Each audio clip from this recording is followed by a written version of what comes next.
What's going on, guys? My name is Ty, and I have Nick here with me, and we are the Rough Cut Film Podcast, a weekly film podcast for moviegoers, film nerds, and filmmakers, reviewing new releases, discussion, and breaking down what makes a great film.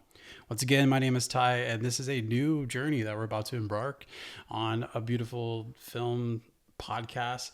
We want to bring a little bit more to the table. Obviously, there are several other film podcasts that will do newly releases, and obviously they have more IPs and stuff like that. But realistically, we wanted to create kind of more of a community base where it allows all three spectrum of the actual just film goers, and like what makes it so special as a film nerd, or even just a average moviegoer, or a filmmaker like myself. And so that's why we want to create this beautiful community of the Rough Cut film podcast. And as always, I have you, Nick. This is my first time. Yeah, no, this is grassroots. I'm excited for what this is and what it can be.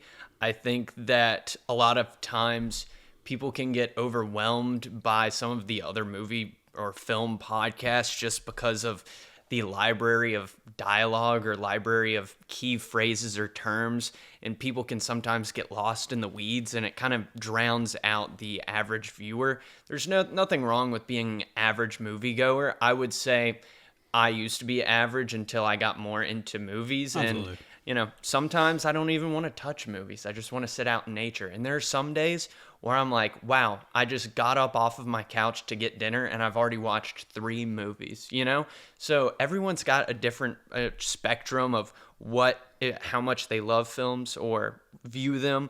But I think we're going to be a perfect in between, and I think that's what's going to be beautiful about this podcast. Yeah, and that's the kind of the whole key of it, is just kind of showcasing a whole different perspective of the art of filmmaking. As a filmmaker myself, being able to be exposed on low budgeted sets and some more medium and higher budget as well, and just being able to experience a lot overall, just with what I've got exposed to. I really just simply enjoy it, and I just love the art of it, and I just want to share my passion with everybody. And that's the whole key of it, is I feel like filmmaking is so subjective, of you don't have to follow the norm or the green in filmmaking, because the key point is you're creating your own path of just whatever vision it is, whatever eye you have of creating a different storytelling and just stuff like that. And it kind of goes with hand to hand on films that have been created, which ironically we're going to be going through our top 10s, but our top 10s I feel like are going to be kind of unorthodox compared to other top 10s. Definitely, and it's probably going to be very different. Yeah, and obviously we'll kind of go through the breakdown of how we created our top 10, but realistically, I could sit there, and I was telling you this even before we even press record, the factor of I could sit here and put masterpieces of a top 10, which I didn't bring this up to you, but we should probably create a legitimate what we see as a good top 10, just as how people understand we do have a good background behind it. But realistically, what makes a top 10 for somebody? And one of the biggest keys that we talked together was watchability. Mm-hmm. I feel and what that portrays. Yeah. If you don't want to continue watching it or rewatch it, it's kind of just a throwaway for me, in my opinion. I mean, if you don't finish it, it impacts you, and you don't want to watch it again. It's kind of oh, okay, cool, that was a nice story, but I'm done, and I'm gonna push it to the side. And I think the most beautiful part about film and about this whole world that we're gonna be able to discuss is that it's opinionated. There is no right, there is no wrong, which makes it so awesome. Absolutely. And I think one thing that draws a lot of people to film is a story. Story is literally, the creation of a story goes all the way back to literally the beginning of time. People have always been telling stories, creating these legends and passing these down. And I just think that the world and industry of movies continues to embody that. Oh, yeah, and I totally agree with that. And I'm just excited to just hear your top 10, because we we kept it secretive for both of us. So he does not know mine. I have no idea what yours are. And we really, just like I said, like, especially for like mine, I'm just very excited to share the pieces of it because, like you said, with the whole storytelling aspect, my top 10 is legitimately built by what inspired me to become what I am now, with not only like my personal self of finding myself, but also as a filmmaker through my journey. Like, these films kind of structured me of like what I kind of see in my own pieces and stuff. And then also, obviously there's some that are like more newer films that filled in those gaps in those spaces because I think it just kind of influenced other things. And then it was really difficult because obviously if you told me to make a top 10 freshman college, I think it would be completely different. Obviously now 10 years now,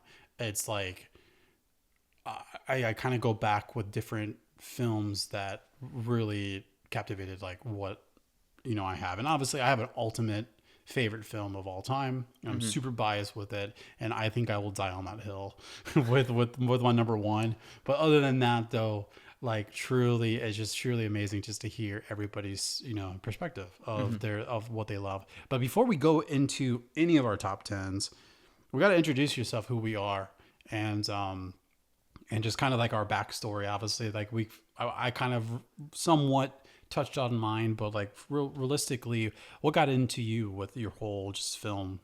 For me, it's a little more of I love books. I love stories. I don't have the best grammar. I don't have the best per se, at least writing. So I think film was kind of a expansion of that. I still love to write. I misspell everything, but I continue to try and write. So many. So that's what got me into film, was just these stories that people were able to create, and just you kind of just lose yourself and you're able to escape reality. I think that's one of the most beautiful things you can do, is to just sit there and be like, oh my gosh, not look at your phone, not think about anything else, but completely be enthralled in that moment. And that's what drove me to try and do.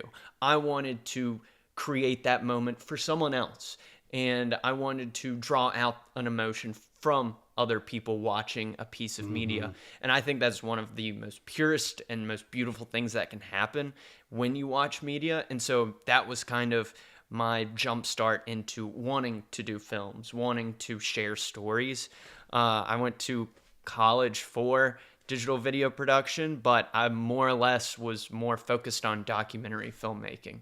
And I truly do love documentaries because it is a real story in a chaotic world that people are able to share. So overall for me, I'm more of a script writer, more of a documentary type of person, but the story, foreshadowing, themes, the message that comes across, that really sucked me into the world of film. No, I totally agree with that. And it seems like, honestly, both of us have the same kind of upbringing with just how we came about with this. Realistically, for me, it was as a child, I always was the fascination of the question why. Like, why do they decide to create this? Why do they shoot it like this? Why do they do like the composition and the framing of it and the blocking and the pace of the film, and then their decision of just creating the world and stuff, and truly just escaping my reality. Obviously, I had a decent upbringing.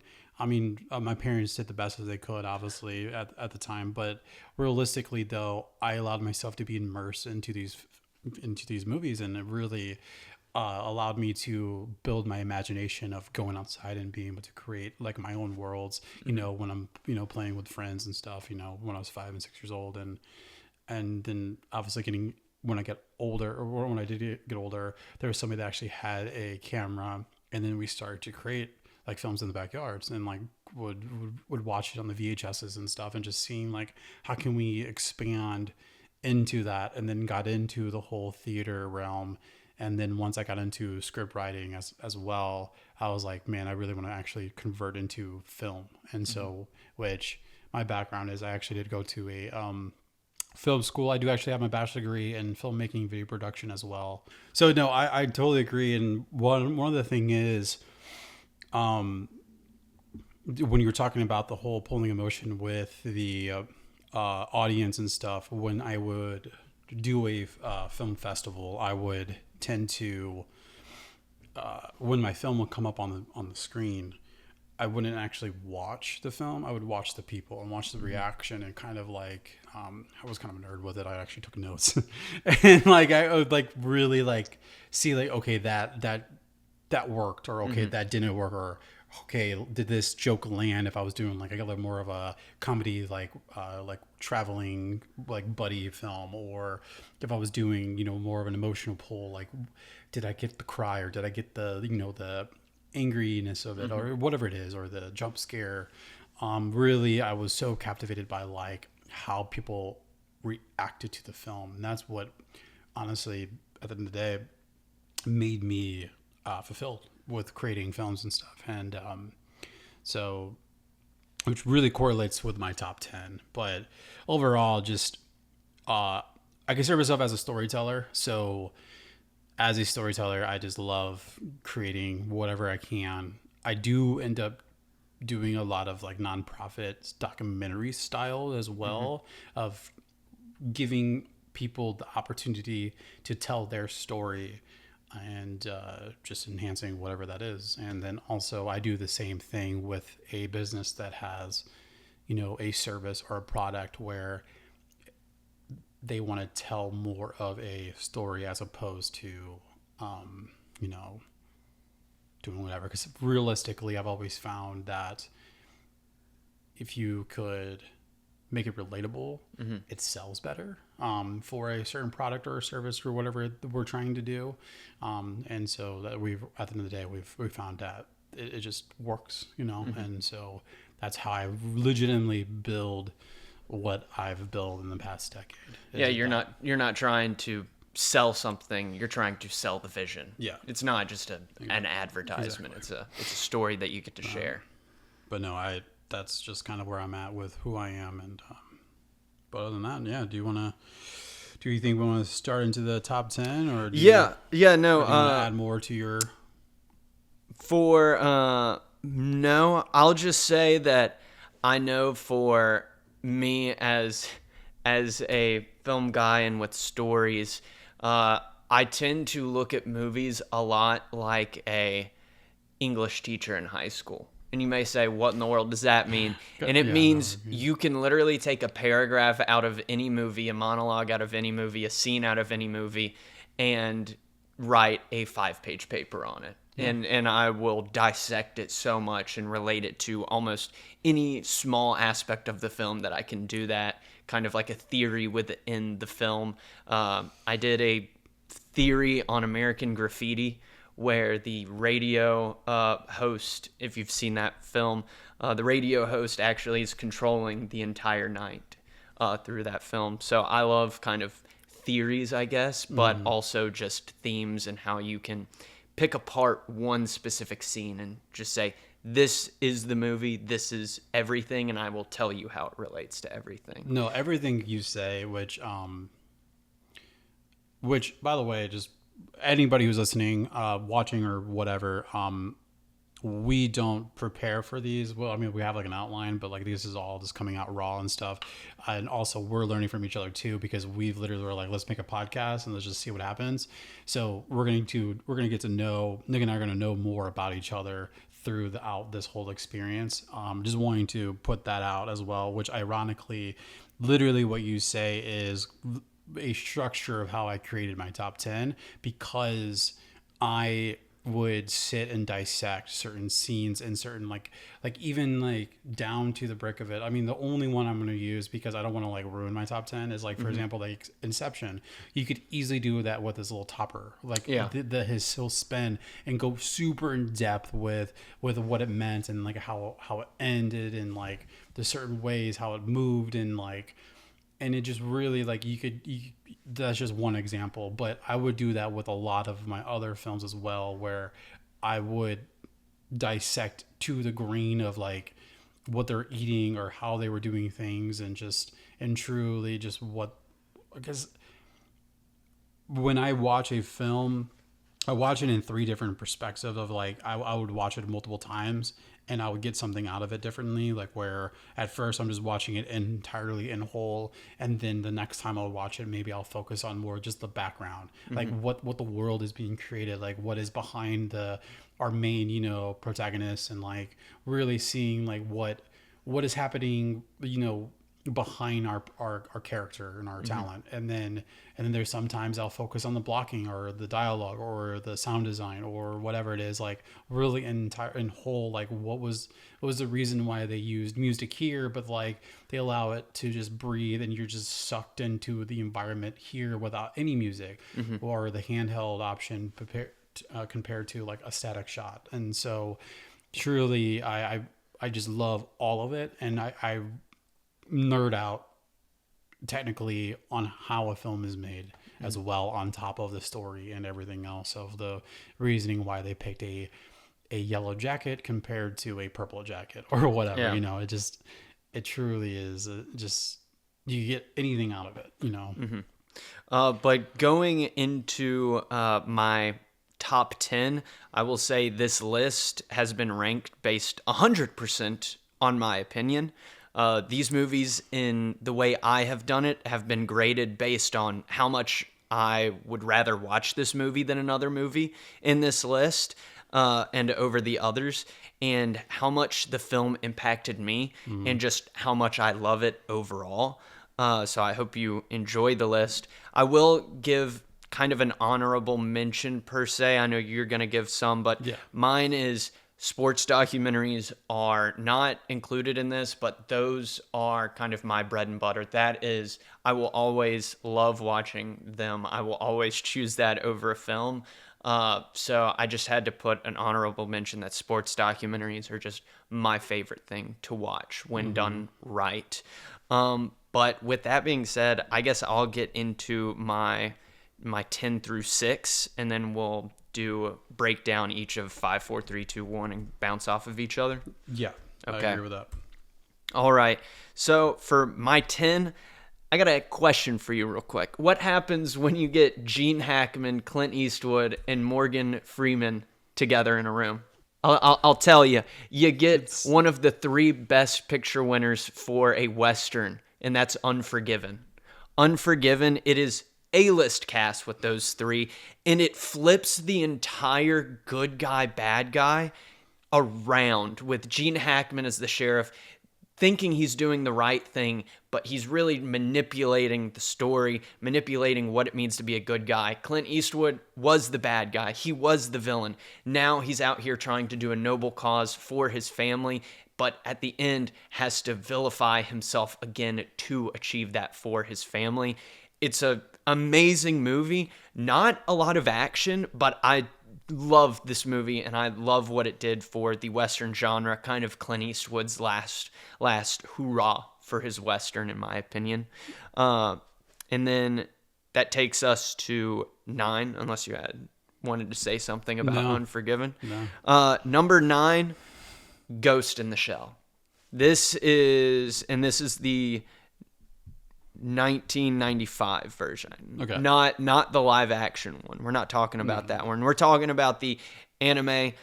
It's one of the most beautiful animated films, in my opinion, for an anime. That 90s style of drawing and is just a masterclass. It's beautiful.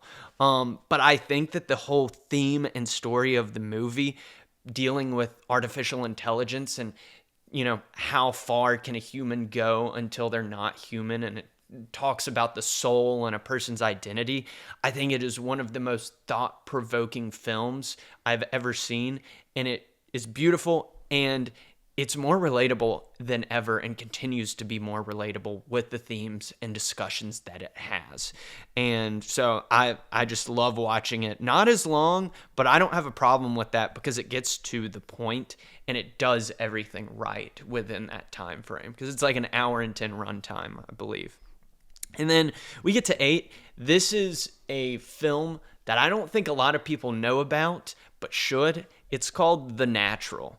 and this came out in 1984. Robert Redford is the lead actor, but this is an underappreciated sports film. It's a baseball film. It's in a completely fictional world, set in the U.S., but fictional teams and everything. It's super under the radar for sports movies, but it has fantasy elements that allows it to break the mold and do something completely different that I haven't seen any other sports film do. I love Robert Redford. I love sports, and I love the fantasy aspect that it has, and it is a 100% just great feel good movie with a little bit more depth behind it for any sports film I have seen. And the fact that it does not rely on real life events, I think makes it that much better. It can be whatever it wants to be. There is nothing hindering it from being a grandiose story. And then we get to 7. This is undoubtedly going to be, maybe in my opinion, the best comedy ever. Maybe just in watchability. That's Superbad. Superbad is one of the most quotable movies I have ever seen. And I think it will stand the test of time because it does not utilize pop culture for its humor. It does not rely on anything like that. And I think it will stand the test of time. And it doesn't matter if, like, in what state of mind you are in, it will always be funny. It will always be a fun movie to watch whenever. I don't think anyone ever complains about it being on. And then lastly, my 6, it's Braveheart. Braveheart is my 6. Talk about an epic. I'm Irish/Scottish, and it kind of just makes this movie so much better for me. I love Mel Gibson in this film. He really represents a strong intellectual leader that truly utilizes Sun Tzu's Art of War in this. Yeah. And the ending is so sad. It was the first movie I cried to. It truly, first time I really felt that emotion in a film. This also has one of the coolest set pieces, one of the coolest costumes, and one of the best, like, films with battle sequences that I have seen. And because of that, and because of how epic it is and the cinematography incorporated in the action, this is making my top 10. I apologize for dissing it last night. Yeah, I know you were dissing it. And so, yeah. So it's in there. No, realistically, I wasn't, let me clean up my mess Thin here. ice, boy. Thin ice. Let me clean up my mess here. So, wasn't dissing it. I was using an example of you're not going to see Braveheart on my list because it is an amazing film, but I personally have no attachment to it like you do, so therefore it definitely doesn't fit in my category. So no, Hey, we're neither right or wrong, man. We're neither right or wrong. But in my eyes, you're a little bit more wrong than me. That's just funny. I knew you had it in there because of how spicy you got yesterday when I brought it up. But yeah, no, that's pretty. I have zero things to bring on that list. I mean, it is very well balanced with just different perspectives of all. So I think it's great. I guess I could hit mine.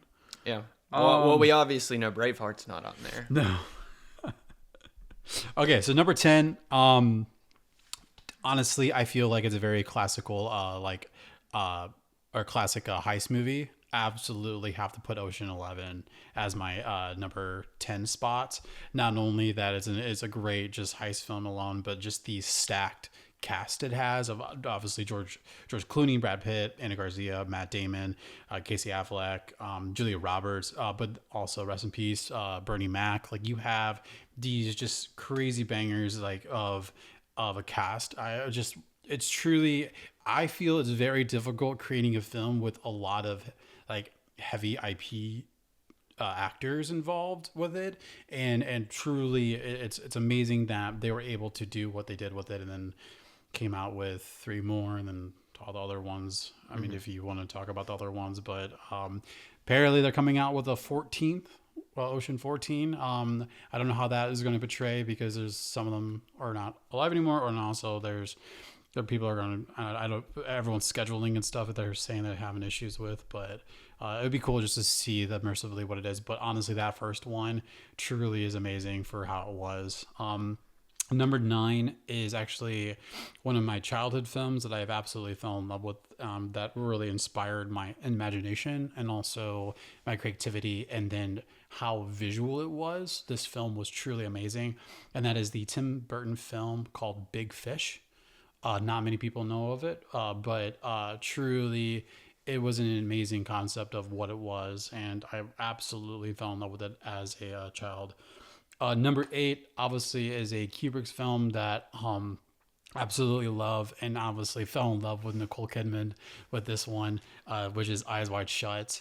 I think the symbolism of this film is truly the reason why I love it, with the factor of how mentally you could get effed by just the factor of somebody's fantasy of what they portray as. I mean, like with her, telling Tom Cruise's character of like her fantasy that she always wanted, which, I mean, not trying to spoil it. I mean, but at the same time, like depending on if it actually happened or didn't happen, type of thing. Of his embarked journey of trying to figure out, I guess, his own journey with it all. Like it truly is just insane. Like what is about, because like I've been in like situationals, not like in like relationship, well, definitely in relationships, but like there's been moments where like things have been said where I've gone down this crazy rabbit hole, and truly it was just inspiring what it all was. And when I saw it the first time, I think I sat there and like wrote like a crazy script on one of my films, and it truly was a good piece that I created. But that definitely hits my number 8. Number 7 is wait, hold on, that was 7. My bad. My 6 is an Edgar Wright film called Baby Driver. You do not like it? No, I couldn't get through the first 20 minutes of it. I've always liked Edgar Wright's editing, his pacing and stuff. It just, I don't know how to explain it, but like it just like scratches like the back of my head type of thing of like, I love how he incorporates the editing with like sound design and just how it is. That film for me is strictly sound orientated of like how it was, just the structure of it. And also the editing aspect, that definitely was just one of those things I truly enjoy. But I am an Edgar Wright fan, so I love, Scott Pilgrim and Shaun of the Dead and a couple of his other pieces that has created. And then, oh no, that was 7. My bad. I can't count apparently. So I got 10, Ocean 11. We got 9, Big Fish. We got 8, Eyes Wide Shut. We got 7, Baby Driver. And then my 6th position is a Steven Spielberg film called Ready Player One.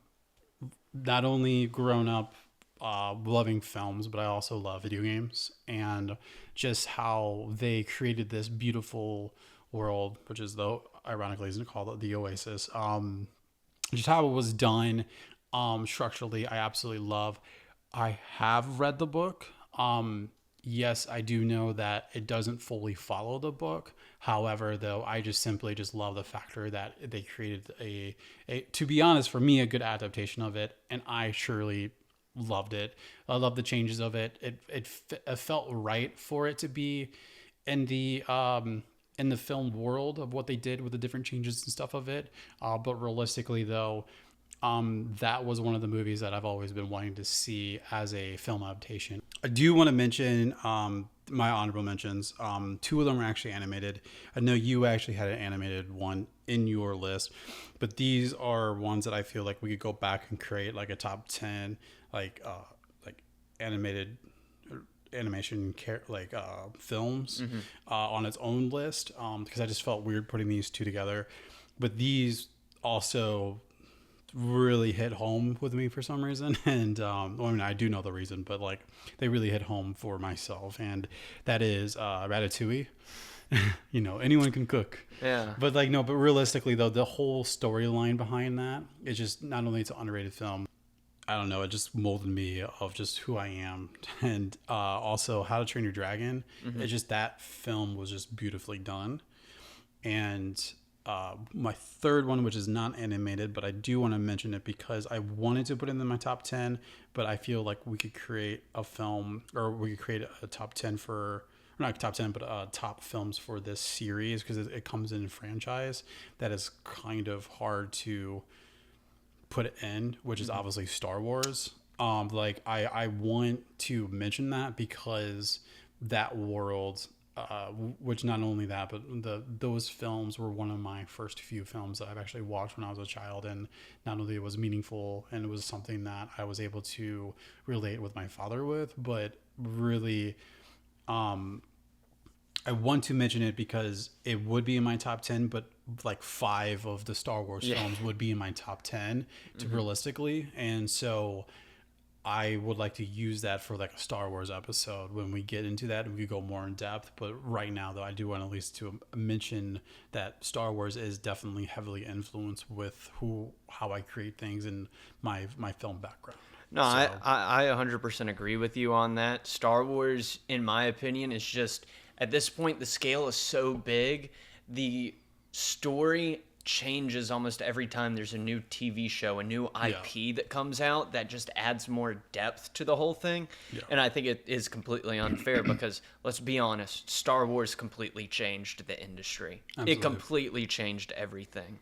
So I completely agree. I didn't put Star Wars in there just because it really is just on its own. It is a standalone franchise that is just way too big to really just put it in a top 10 list. It doesn't breathe. I guess it breathes too much. It continues to give us life, and it continues to give us characters and IPs, and I just think it's too expansive. But going off of your 10 through 6, Ocean's 11 is very much up there with me. Even with a twist ending, still so satisfying to go back and rewatch. One of the most rewatchable movies, even though it has a twist ending. And then, what was your 6 again? My 6 would be Ready Player One. Yes, the question I had about that is, do you find yourself more interested or liking movies that are adapted from a book, so you're able to read the book and the film? Do you lean more into liking those films more? Ironically, my number 3 is also related to books, so that probably makes sense in a way. But realistically, I think if the world is done right, if I could get immersed into the world, that fantasy world, then yes, I do agree. I think it's great. But at the same time, though, I could watch a film and just absolutely immerse it into itself if it's not a book adaptation of it. It does help because it allows you to kind of go more in depth. I mean, obviously, like, this is not a Star Wars podcast, but like, obviously you have several book options to go more in depth on said Jedi or Sith or character or world or whatever. And like, you could heavily get immersed into it. Same thing with Ready Player One. Like, I think it was cool where realistically you got two different stories on the same story. And because I love the book, but I love the movie, and I love how they did different changes and stuff, and truly it felt right. So in both worlds, I mean, obviously you have other fans, you can never make all the fans happy, but like there's some fans that didn't like it, but like, and then obviously I was excited when Ready Player 2 came out for the book, so like hopefully they make that into a film, and I'll be upfront and ready to watch that too. But that book is even, side by side with the Ready Player One. So but yeah, realistically, if I could just immerse myself into things, and I do tend to, because like my top 5, I personally own their scripts, and I've read their scripts because obviously they're not booked adaptations. So I guess technically you are right. I do tend to go more in depth immersively, and like, you know, even if they don't have a book, I will find a copy of their script and read the script and see like what was the intention behind the story build of it, and like the writing, and just get more involved, because I feel like I could get more relatable with the characters that were being built, and just truly like find myself in that story. So yeah, I guess you are right with You that. kind of like just understand it on a deeper level. Yeah, and a lot of the films, like the top 5, obviously, except for the 3,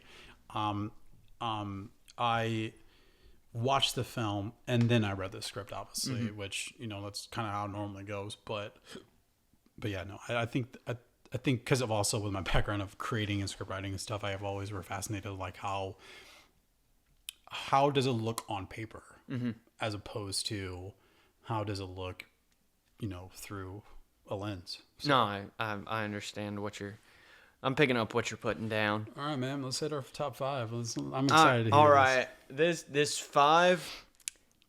I'm sad to say that this might be a stereotypical one. It's one that you see in the top 10 and a lot of top 10s, usually at the number 1 spot, The Shawshank Redemption. It is, I mean, like, what else can you say about this movie? Yeah. IMDb, they have it as their number 1 movie of all time. Many others have it in their top 10, and for good reason. This has... People call the definition of a perfect film. Yeah, I mean, it truly is. It is one of the best narratives I've ever seen put to use in a film, because it is a book, right? I believe so. Yes. I mean, I didn't. I mean, I've never read the book. And I did not. I have not read it, but I've seen it countless times, Yes. and I really, truly appreciate what it is. So yeah, it is one of the best like stories that you get to follow along. One of the best combinations of leading and supporting roles. It truly doesn't even feel like a leading and supporting. It feels like 2 co-leaders in this film. They complement each other so well, and the Red's narrative in the film just adds so much more just layering to it. The story and the way that they put it on the screen is so intellectually crafted. It gives you a lot to think about while also providing, in my opinion, it's set in a very romanticized era in American history. When we're talking about like the, 40s to 60s, that era is so romanticized, and just the style and everything. And it was, when the prison system, it's in this prison system that's kind of the classic Cool Hand Luke, chain gang style look and everything. But I think that with how the film is structured, combined with the characters, combined with the narrative, combined with the cinematography, the audience gets to experience everything on screen with Red, and allows for an end that is truly amazing. I cry at the end of this film all the time. It is one of the best films of all time. Love rewatching this all the time. If it's ever on, I 100% will watch it no matter where it is in the film. It is just that good. And because of it, it just breaks into my top 5. It treats everything intellectually, and it doesn't have to spell out things for the audience. And it is one of those movies where you just get sucked into it. I mean, it is just, there's a reason that it's on all these number 1s, So that's my 5. I just love The Shawshank Redemption. no, like I said, I truly, it's a good, like, it's a good, just, it's honestly, it's perfect. And it's weird to say that, because like, it's not on my top 10, but at the same time though, like, if we were creating a film, a list of just movies that not only you need to watch, but like these are the top of the top, like it will be in that list. And that's why I really want to like make sure that people understand that. And it truly, it's a groundbreaking film in a way. And I no, and it's just an overall good film. So, but yeah, I guess I'm hitting my 5. So, I love horror films, and so truly, this one really got me when I was younger. Came out in 1996. Obviously, I didn't watch this in 1996, so I was 3 years old. But definitely a Wes Craven film. It's called Scream, the original Scream. Absolutely, just engulfed into it. One of the films I think not only kind of set kind of the groundbreaking moments of like a slasher film. Obviously, you have Halloween before that, which kind of was the foundation and groundbreaker for the genre. But what they put with Scream factor of it, of like you're watching it and you're scared, but at the same time it has a weird comical relief towards it, where you're kind of getting both worlds of like more of like a, I don't want to use the word dark comedy, but it definitely is more of like it has that comical relief, but people are dying, and it's just truly this is how it's done. Obviously, you have a great twist at the end where a lot of people didn't see it, and like obviously when I was younger, I did not see it, but like now when I'm watching it, I'm like, oh, this you do see it coming up. But also they kind of were the origin of the theory, which is called the blue shirt theory, where the killer in horror films would wear a blue clothing item, and that film, Billy Loomis, he's actually the first time he's introduced, he's wearing a blue shirt, and so a lot of the times people take that reference where some TV series that are this kind of thriller killing slashing, whatever series it is, they will have that relationship to a blue shirt, and or some sort of blue article of clothing in a way. But overall though, just I mean, what, they're up to 7 now, and they're planning on creating an 8th one apparently. So I mean, obviously it's a crazy origin, and then you have the whole TV series and stuff like that. But from the original to now, like it's just obviously a huge, franchise that has been built. But truly, the first one, I could literally like right now after this, I could sit down and like watch it. I could watch it anytime, any part of the year, and just really just immerse into. Yeah, no, I remember I watched Scream for the first time 3 years ago, I think, 3 or 4 years ago, and I wasn't expecting much. It was like Halloween, it was October, and I was like, oh, I like, this looks good. Didn't, because I'm not a big horror guy. I thought it was such a fun movie to watch, and it really did. It just blew me out of the water, probably because I had such low expectations. But yeah, like the ending, like, I'm really hurting here, man. Like it does have that comedic, like, oh, we're so screwed, like it is a kind of murder mystery, but comedy, but it also has a lot of thriller aspects to it that really just, it's like a cycle of funny horror mystery that like keeps you enthralled in the movie the entire time. And a lot of the times I allow my actors to kind of do what the director allowed Matthew Lillard did with Stu, is in the kitchen scene. He's improvising the whole time. He did such a great scene. Doesn't have a dialogue. The whole like, oh man, my mom's gonna. That's the line. Just that's like hilarious. Just, that are like, I'm feeling a little woozy over. Like all of those are just done by Matthew. Like he's doing that, and really, I allow my actors even in a lot of the short films and passion projects that I created. Obviously I've got an outline, but like in between, I really allow my actors to like allow them to be immersed in that character. Like, what would that character do in this scene? And just really let them just play with it. And it really, that is an inspiration on my directing aspect as well, is giving the actors a chance to be immersed with it, and like, just like how Heath Ledger did, with the Joker and stuff. Like they really allow him to portray, what he really wanted to, create that. So, but yeah, that is my number 5. As we get to my 4, we got Martin Scorsese coming out. Casino. It Casino. almost made it into mine. I think this film stands out to me because it's not someone in the mob. Yeah, It's a story of someone outside of the mob, and he comes into or experiences the mob life working for them in Las Vegas. But ultimately, his ego and mistrust gets in the way of, and we see his demise. There are like so many great cautionary tales that he falls into. I love the set design. I love the whole Vegas look that they have, and I love the pacing of this film.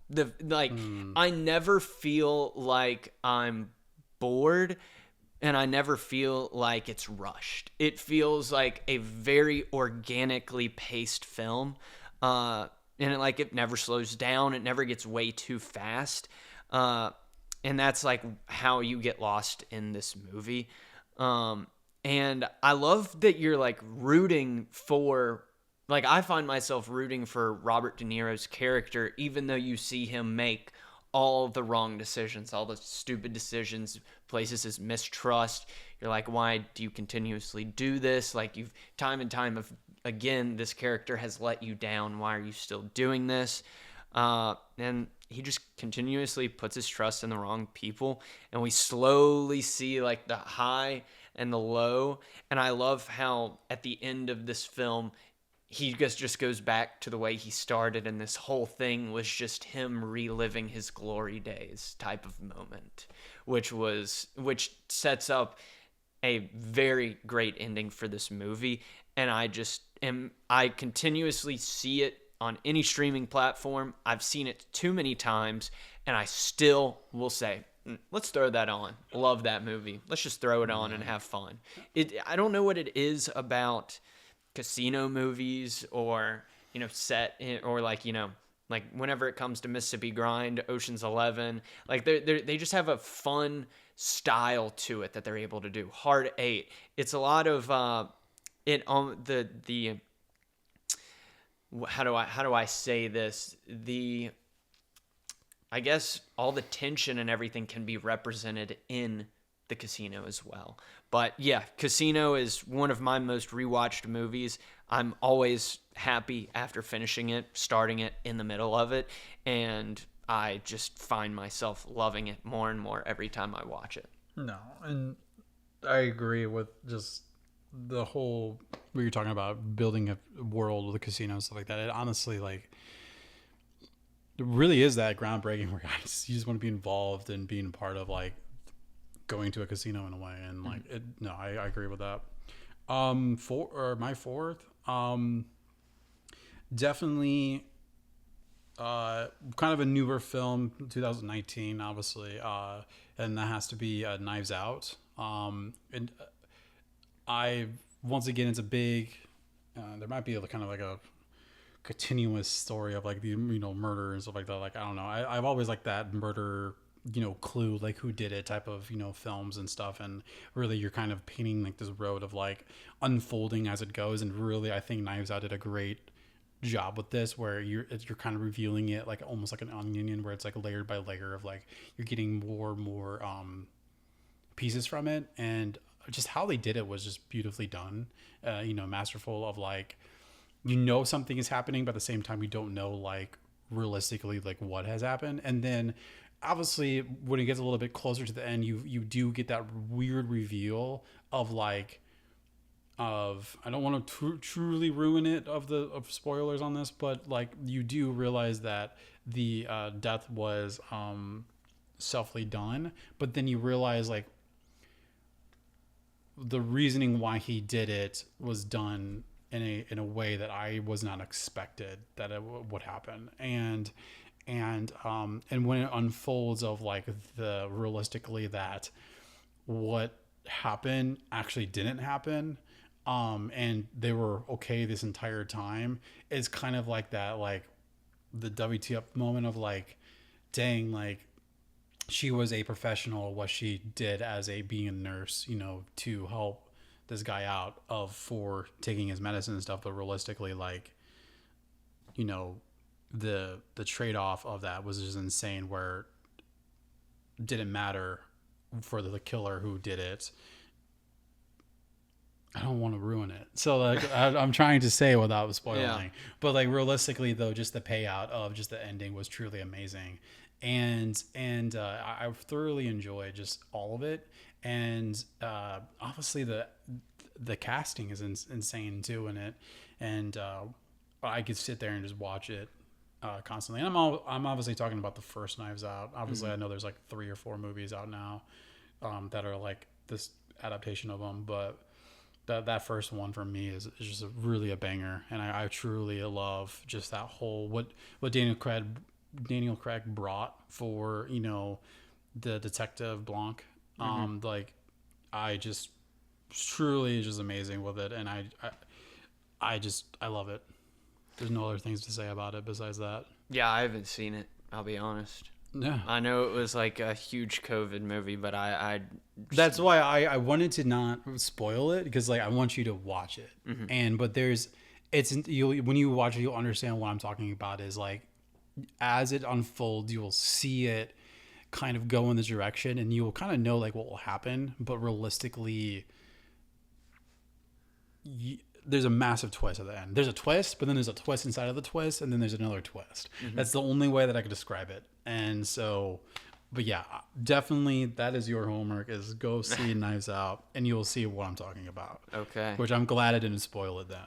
Yeah, no, I was, well, you would have given me a reason not to watch it, but anyway, to my 3, 1980 Caddyshack. Caddyshack, this is another film I would argue that I could see. I saw this coming. I mean, it broke the mold for comedy in the 80s, Absolutely. I feel like, and there would be no Superbad without Caddyshack, in my opinion. No matter when you watch it, all the jokes still hit. There's no time barrier for the viewer when it came out.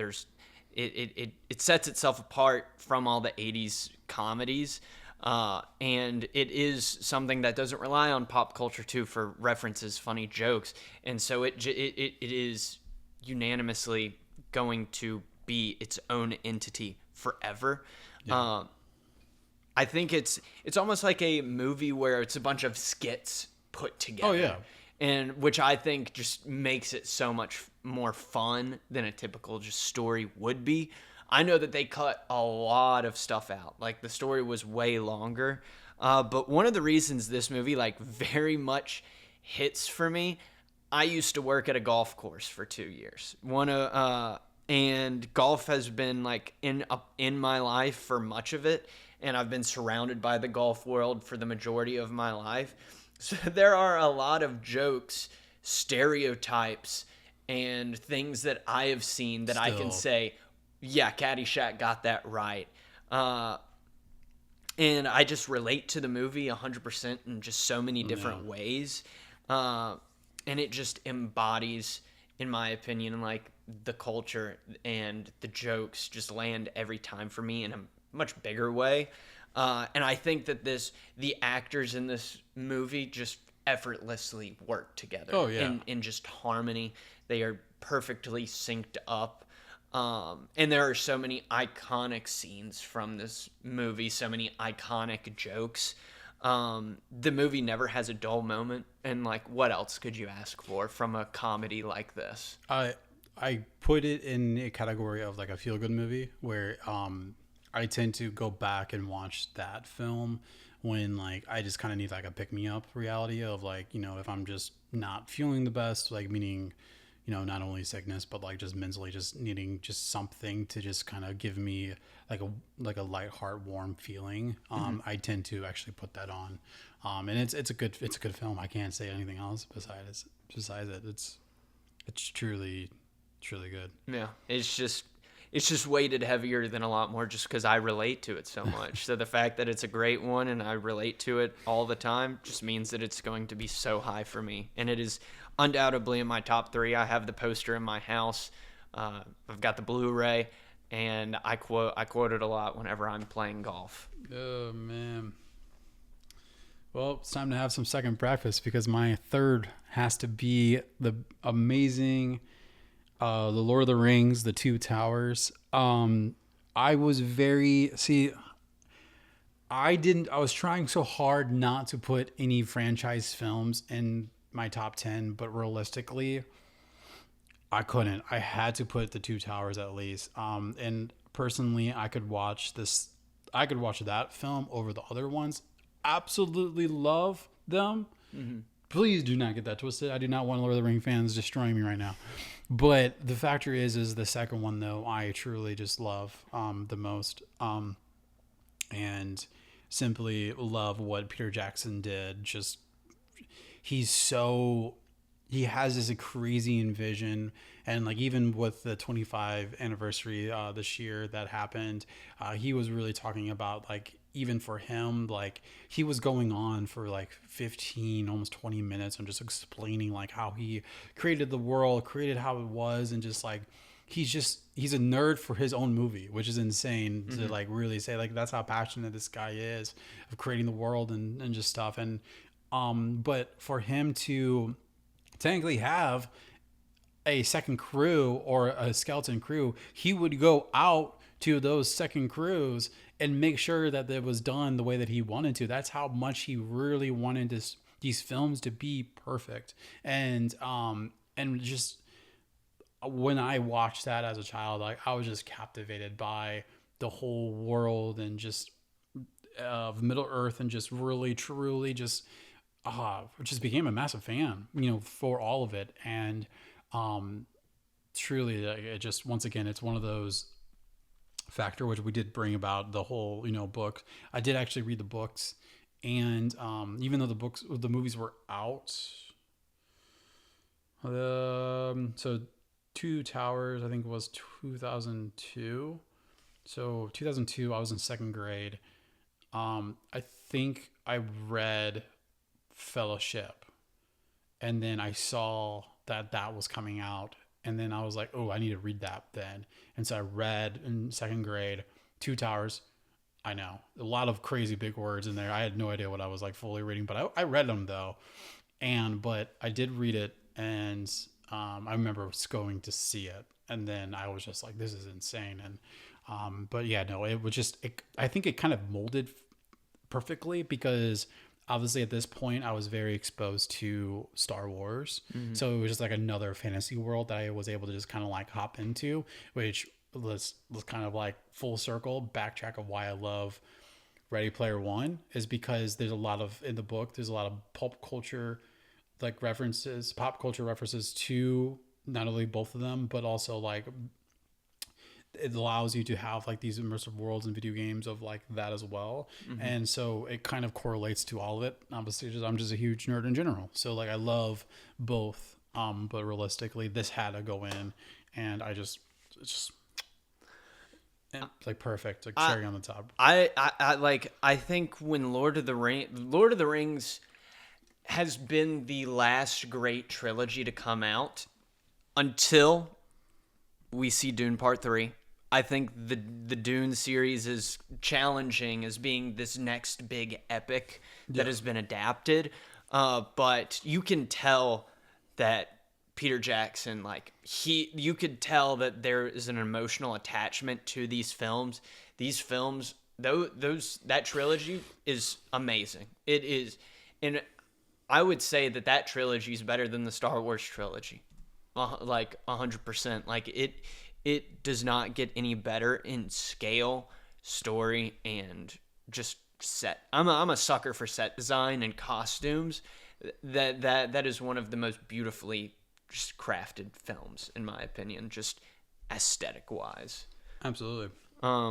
So very warranted to be in there. We're getting into it, man. Top two right now. This is top two. For me, I got Boogie Nights by the first Paul Thomas Anderson film I've ever watched. As soon as I watched it, looked up his other films, and I was like, I'm going to watch as many as I can.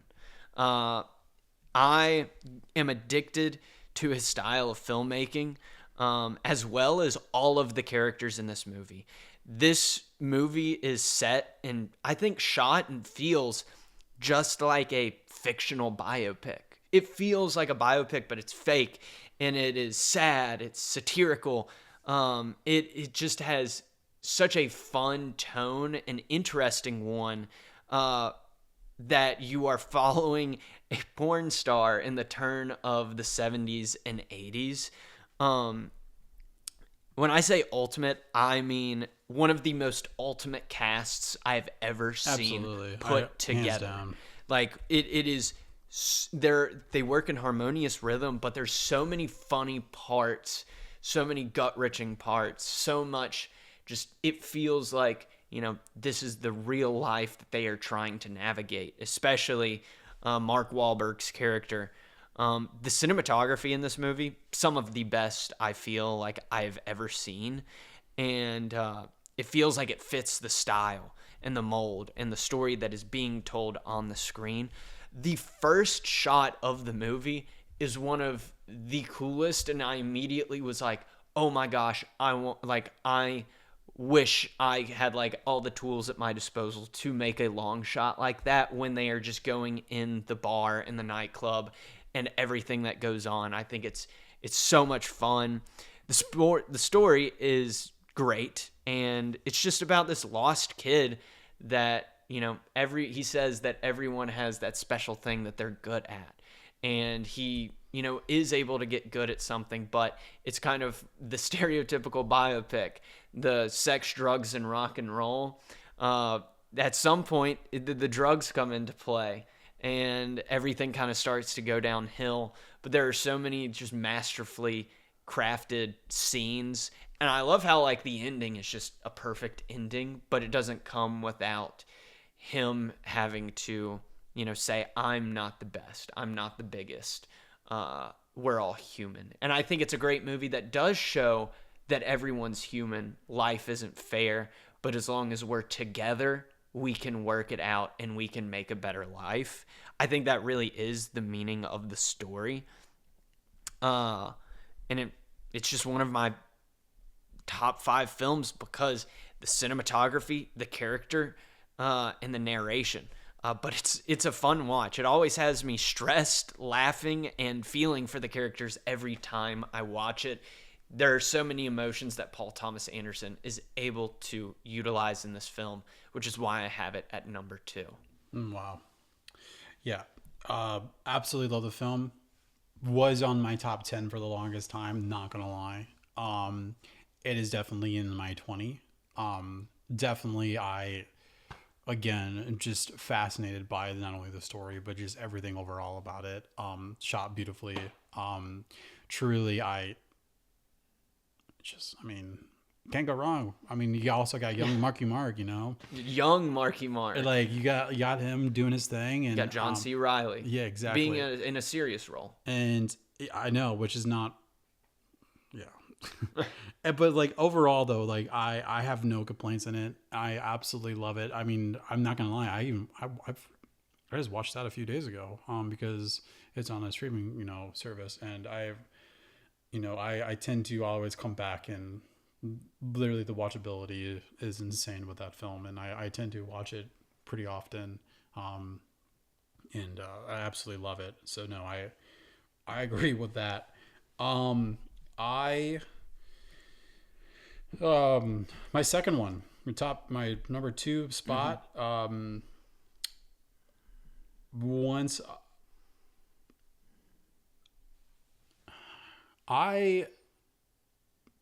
it takes a lot for me to get kind of more emotional in a way of like, not like I didn't cry in this film, but at the same time though, it just got me so, I think it was more of, I don't want to use the word PTSD, but like it's something that I've lived with this with my number 2, and I'll explain more involved with it. But my second one has to be Whiplash, which is it's 2014 it came out. But obviously it has Miles Teller, J.K. Simmons. Have you actually seen this film, Whiplash? Yeah. Okay, cool. I just want to make sure. So obviously you're following, a drummer kind of going through the whole experience and stuff. But a lot of people, what they don't know is I actually have a music background, playing not only drums, but also trumpet and stuff. And I didn't have a crazy like instructor like that, but I definitely had an instructor that was very stern on certain things and was very precise, especially in jazz band, of like what he wanted and what was stuff like that, and like just the journey of my motion of that. I really relate in a way, and just wanting to be the best of the best, and like which is really crazy. Actually, I could play by ear. I can't actually read music. So I had to like once he found out that I couldn't, there was a whole crazy ordeal on that, and it became a whole mess because of cold reading and stuff. That's a whole different story. But realistically though, I absolutely fell in love with just this film. We were talking about snubs for best pictures. I feel like this one was kind of snubbed for that for this year for generation. I'm trying to remember which one it actually. I think it lost from Birdman, which obviously Birdman is good. I believe that was good, but realistically though, I felt like this one could have easily won. But yeah, you could definitely fact check me if you are doing that. But I don't know. I don't remember which one. It was Birdman. Okay.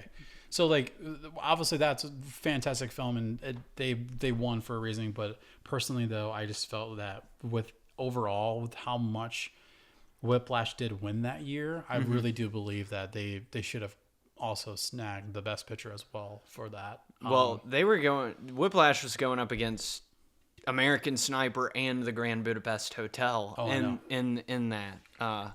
So definitely a tough. It was a tough year. Yeah. No, I get it. It was a very tough year, and it was a very heavy hitter. I mean, which Grand Budapest that was also debatable in my top 10 as well. But yeah, no, it just truly overall though, like I said, why I created my top 10 was the inspiration behind who I am as a person, what made me with like creating things, and this was kind of like a very much of an influential piece of that. And yeah, I love it, and a lot of people can't watch it because of how intense it is. I mean, J.K. Simmons is just I don't know how he does it. He's truly is crazy with like how he builds his characters, and just what he did with this character was amazing. But then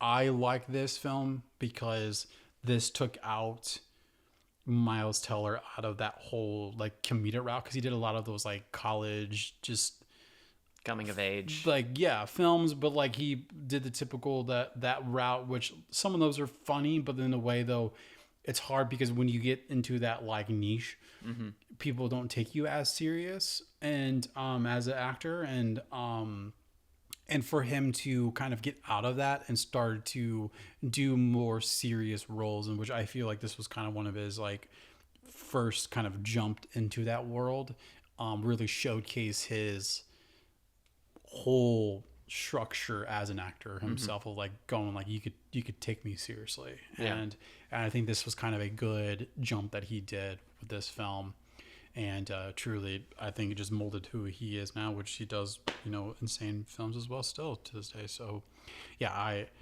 this was definitely had to take my number 2. Nice. Going into my number 1, I will say I did notice that 6 out of 10 of my top 10 are 90s. They are films from the 90s. But the last one is not. It's from the year 2000. We're talking about Gladiator, taking number 1. There's always that stereotypical, why does every guy have a fascination with Rome, ancient Rome? This is one of the movies why. I mean, it is just such a bad A movie. It won Best Picture. It takes my number 1 spot of favorite film of all time. And so maybe I think that what a historical epic should be. Oh, yeah. It is the mold. This was when Russell Crowe was at the height of his stardom. He was coming out with bangers. This was when Ridley Scott, in my opinion, kind of broke his own mold and took on this huge film, because the script when they started filming wasn't even complete yet. Like it was still up in the air. If we want to talk about set design and costumes, this is a movie that perfectly encapsulates that. But one thing that is so cool is the action sequences in the Coliseum. If you may say, oh, you just like this film just because of the action. The action sequences in that Coliseum are cut and filmed, and the cinematography is actually complementing the choreography of the fight within the Coliseum. The way that they are able to make Maximus look small to others, make it a big feat. The way that they use the shadows in ways to mimic that, he is in trouble or he is now back in the light from just everything.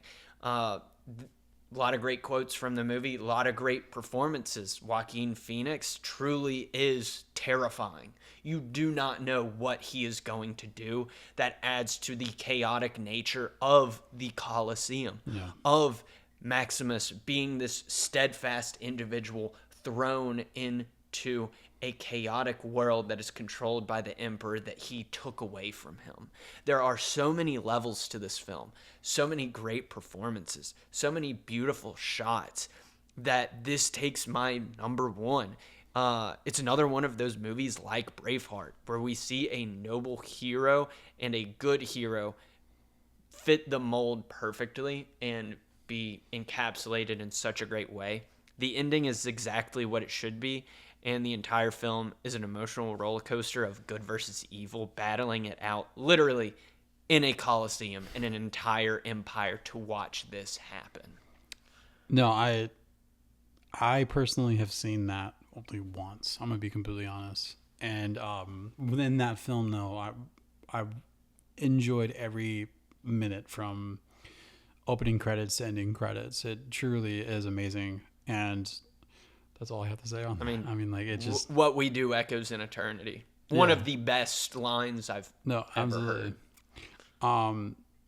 The only thing I could picture of is the shot where you can see an airplane in the distance. Yeah, but no, other than that, like, no, that was the one thing that I caught. I remember when I was watching it, but like, but even with that, like, I absolutely loved every second of it, and from what I remember, I need to rewatch it and just see how it is again. And are you excited for Odyssey coming out? I mean, I know yes, Odyssey. I'm very excited for it. When I believed that I would actually be a director, I was like, the Odyssey would be my retirement piece. But Christopher Nolan beat me to the punch. I'm excited for it. I'm a little worried that it could be one of his worst films. Oh, yeah. Because I think it needs a Dune treatment. It is such a beautiful, it is one of the, when you will sit someone down and say, this is the classics of any story ever, that is making the top 10. That the Iliad, the Odyssey, it's daunting, nervous for Nolan. I'm excited to see if he's able to pull it off, though. Absolutely. Yeah, I guess I'll hit mine. Number one. Obviously, this is me. I mean, I will die on this hill to this day with this film. Ironically, it not only came out in 2002, which apparently that's like my area of films as well, but this is the second film that is actually for this director in my top 10, which is obviously Steven Spielberg, and that is Catch Me If You Can. A adaptation, obviously, of a apparent true story, and just everything about it. I just truly, absolutely, just I don't know how to explain it, but just the factor of Frank Abagnale, of how he was able to just create like any person that he wanted, and if he wanted to do it, and just how he did it really inspired me as a kid to be like, I could create how it is, as long as you want to be a part of it, he could go on for it. And like, that's what I'm saying, is like, this film just really inspired me to do whatever I wanted in a way. And but overall, though, Leonardo DiCaprio and also Tom Hanks in this film alone, just their chemistry behind it and just everything like it, I truly just enjoy with it, and just how it was done. Great with just the locations and stuff. Personally, I love the different shots that they did. Um, the pace of it all, I felt just feels overly just great with it, and once again, it's kind of that like cat and mouse chase in a way. I wouldn't say a heist because I mean like he's obviously making counterfeit checks, but how he found a way to get around it by changing the numbers and all that stuff and going to the different districts and stuff just truly is amazing, like how he was able to just figure that all out and just create, different stories on it. And I don't know, I just really overall, like, it's one of those films that you just have to at least watch once and just enjoy it. And yeah, I just overall, I think I'll just live on that is film I could just watch every single day and I will never get tired of it. No, it's a very rewatchable film. I think it's a very fun film to watch. I think it definitely deserves to be in some lists for I think it's a very good number one. I feel happy with our top tens. No, I do too. I think it sets the mold, especially for the audience, to know what our tendencies are, what we kind of like, what we're into, what really scratches our itch when it comes to films. You look at my top 10, you're going to know I love a good story. I love action. I like a noble hero. I like a noble hero to be the number one, but I also like the hero to have sometimes so many flaws. Sometimes I just want to laugh, but I think it's a great top 10. I think what we both did, our actual top 50 that we have a list on Letterboxd for our top 50. I have to finish mine, but yeah, you definitely have one, which we'll put in down in the description. But also, I'm currently working on mine, so you can at least kind of see like how it's being built as of right now. But it's definitely I'm currently still working on it.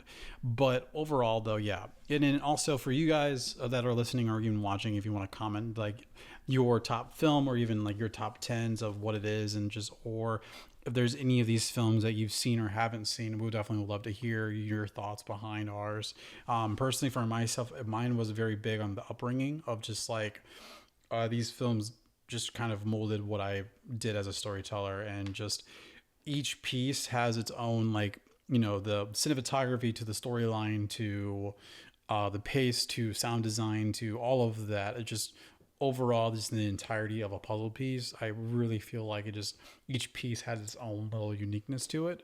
And I'm not gonna lie, it was very difficult because like I'm sitting here right now with almost 10 other ones that I would love to mention, but I just can't because they're like I try to put it into the top 10 because like I'm staring at Halloween and I mentioned Halloween about Scream, and it's just like I want to put it up there, but realistically I will watch Scream over Halloween any day.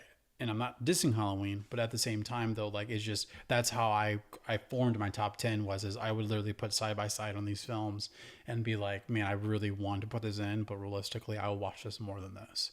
And that was kind of the main breaking point of my films and stuff. But yeah, I truly think that kind of wraps up on the top 10. Is there anything you want to mention on that? No, I'd love to hear a comment on your top 10. Send it in the comments, or tell us who you think has a more diverse top 10. But I believe we have to get into the beginning of a closing segment for this podcast. Absolutely. And so with that, what we're doing is the honorable of our top 10s, we're actually going to go back and watch the top 100 movies from IMDb. So what that entails is these are the top 100 films on IMDb that they use a Metascore and then also voting on their sites, and they do like they divide up the numbers of votes and stuff, and this is how they're forming the top 100. So obviously there's newer movies on there. I mean, Project Hail Mary apparently is already on there. And so from what we got, which it was a couple days ago, the top 100 that is currently sitting right now, that is what we're going to be doing. And what we're going to do is at the end of all of our podcasts, we will spin a wheel, and it will land on a movie, and then Nick and I will watch it before the next podcast, and we will, on the next one, we will discuss it, see does it actually fit in that top 100, and we'll have more of a discussion on that. And then eventually, as we're watching more, which we're going to be watching the entire list, we will actually list it and grade it to see where it actually will fall and what we would consider our top 100 for the Rough Cut Film Podcast. And I think that'd be a really cool thing to do. And so let me actually pull that up now, and let me actually get this recorded. So that's how. And what we'll be doing with this too is on our YouTube channel, we will make this separate from the actual podcast. So if you don't even, want to hear the podcast, you can still hear our debates about the top 100 movies in IMDb and if they belong on there or not. Because in my opinion, there's probably going to be some that are probably questionable and other things should be in it. But I think it's going to be a very fun discussion on some of these films, especially some of the top 10 that are in IMDb's, because it is some newer movies. I know The Dark Knight is up there. I know Shawshank is up there. Yep. So there's a great mix of classic and modern films that we will be able to tackle through these 100 movies. Absolutely. And actually my laptop's about to die, so I'm only able to spin. I cannot press record, so you're gonna have to just trust that I say the film that it comes up. So at the next one you actually be able to see the wheel, but this one we'll just say what it is. And Okay. Which I'm excited, because a lot of, like you were saying, is a lot of our films are actually on here. And I'm very excited because there's a lot of films on here I've never seen. I'm going to be completely honest. He's just excited for Braveheart so he can diss it some more. But let's get to this spin. So we have, for our first one, is... It's still spinning.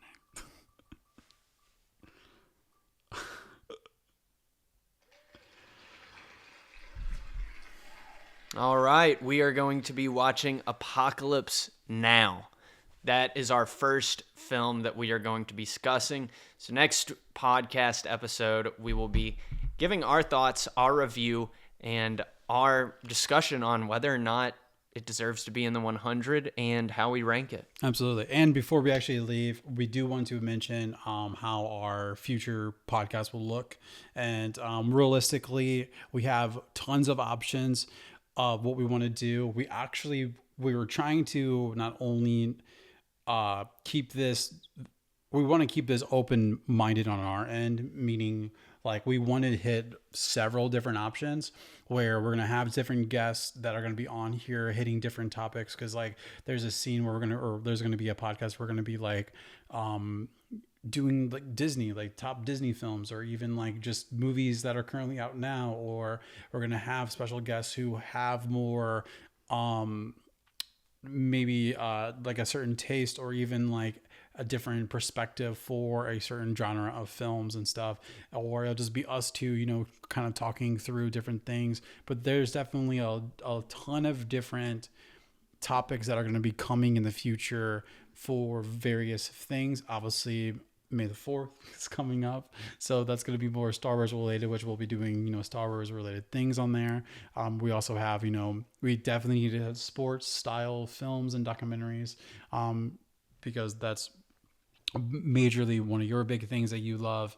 And then a couple other things too that are going to be really great for you guys to really experience and to expose. But realistically, the whole point of this podcast is for just moviegoers, film nerds, and also filmmakers, all over the world. And hopefully you get at least a little piece of pie of just something involved into this podcast. So Yeah, no, I think you said it great. with that being said, guys, my name is Ty, and I have Nick with me, and we are the Rough Cut Film Podcast. We'll see you guys on the next one.